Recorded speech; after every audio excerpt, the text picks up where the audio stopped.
I'm just sitting here on my porch just looking. What am I looking at? I'm looking to the hills from whence cometh my help. For my help?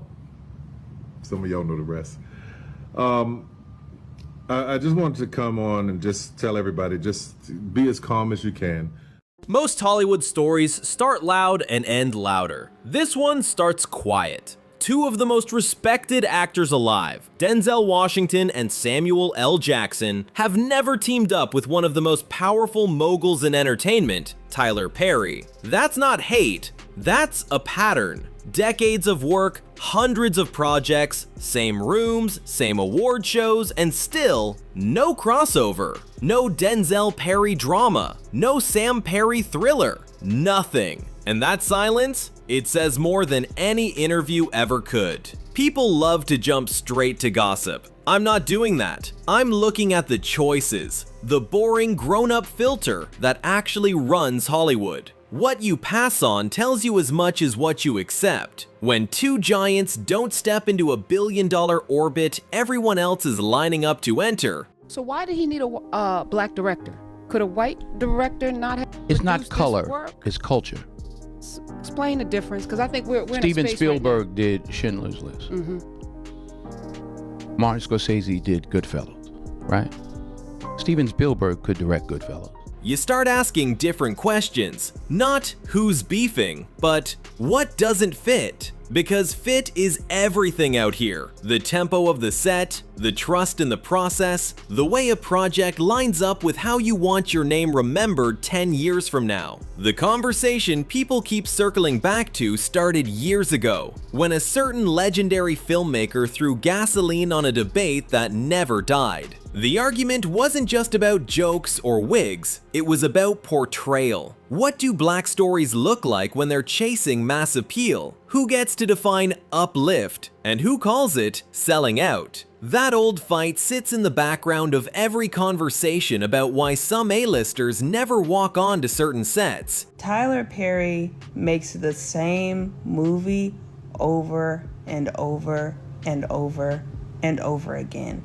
His whole catalog is black women in distress. It's not that one side is right and the other is wrong. It's that the philosophies don't shake hands. Now add Denzel's whole operating system to that picture. He doesn't just read scripts, he runs them through a moral and spiritual filter. He's been public about that for years. The man treats career choices like legacy bricks. You place them carefully or you don't place them at all. If something doesn't line up, tone, message, or the way the work is made, he'll pass without a speech. That's why you almost never catch him explaining a no. The no is self-explanatory when you look at his filmography. Check it out, Tyler Perry's newest movie, Straw, came out this weekend, and it's been getting good reviews, but some people refuse to watch the movie because they think Tyler Perry only makes movies about black women suffering. Samuel L. Jackson's approach looks different on the surface. Way more credits, wild range, but underneath, it's the same discipline. He'll do Prestige on Monday and Popcorn on Friday, but there's a through line. He chooses rooms that let him be Sam at full wattage. Directors who set the table and then get out of his way. Energy he can lock into. Time to find the moment, not just hit the mark. He's prolific, not reckless. And this is where Tyler Perry's machine becomes the whole conversation, because the machine is the point. Perry moves with a pace that's almost unheard of. He writes a ton himself, he shoots fast, he delivers seasons while other folks are still rewriting their pilots. Tyler Perry hates black women, and you can't convince me otherwise. His depictions of black women constantly reinforce negative stereotypes. All the imagery that he shows of black women is always damaging. He has a weird fixation with seeing black women struggle. I just feel like he does what most black men do when it comes to black women, which is use us. It's a system built to be efficient, controlled, and direct to audience. That model is a miracle for budgets and scheduling. It's also a shock to actors who live off exploration, improvisation, and rewrites. Some performers thrive in that drumline rhythm. Others are jazz players. If you're a jazz player, a drumline, even a flawless one, just won't feel like home. But this is where the story takes a turn. Because it's not just style, it's oxygen. Some sets are designed to breathe. Long blocking, quiet corners between takes, spaced to try it cold, then warm, then spicy. Other sets are designed to sprint. Hit the beat, lock the shot,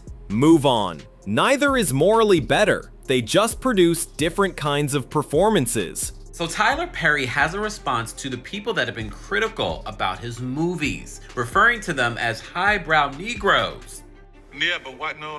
You got to drown all of that out, because if you let somebody talk you out of a place that God has put you in, you are going to find yourself in hell. If your best work needs oxygen, you'll avoid rooms that feel like a vacuum, even if the check is gorgeous. That's grown man discipline, not drama. So why hasn't Denzel, why hasn't Sam jumped into that system at least once? Look at their director circles. Denzel returns to people who obsess over subtext, who will burn daylight to get one line to sit right. Sam returns to filmmakers who weaponize his rhythm and build around his voice. That's trust you earn over decades. When you have that kind of trust on speed dial, you don't gamble your name on a process you've never tested, especially one famous for speed and single voice control. It's not never, it's not necessary. It's time to stay. He's staying on the same dirt all the time.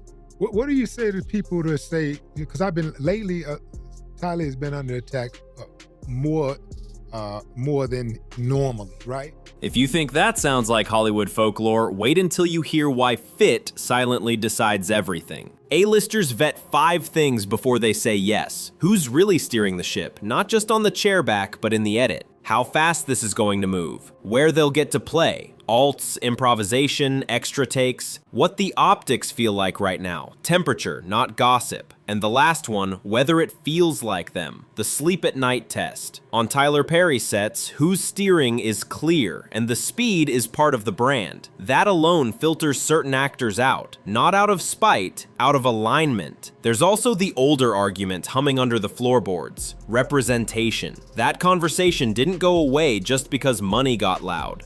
I say nothing to those people who think that my films focus on the struggle of Black women, because they're right, it does. I'm in doing this, let me tell you something. If I get an opportunity to put a Black woman on screen for people to see them in love, in happy, in joy, in pain, in struggle, what I'm doing is a service to all people.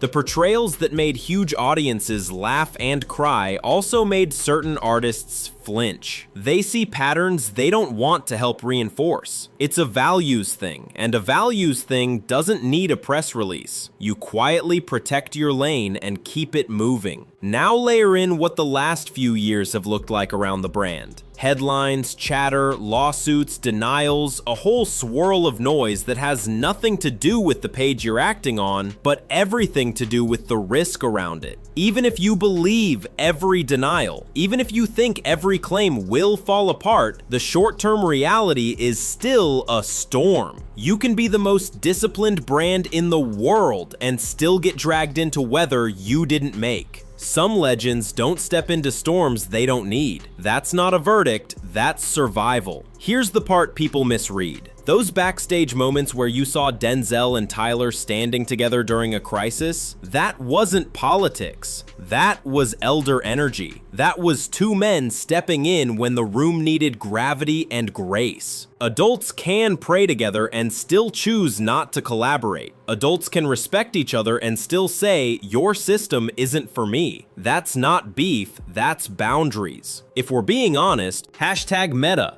None of this is mysterious. Denzel's compass is values first, craft first, oxygen first. Sam's compass is range with intention, directors who set him free.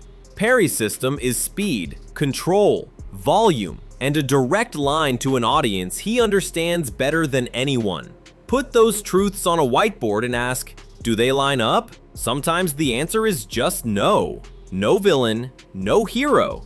Just misaligned operating systems. And if you zoom out, the story becomes a quiet masterclass in career hygiene. Martin Scorsese probably could have done a good job with Schindler's List, but there are cultural differences.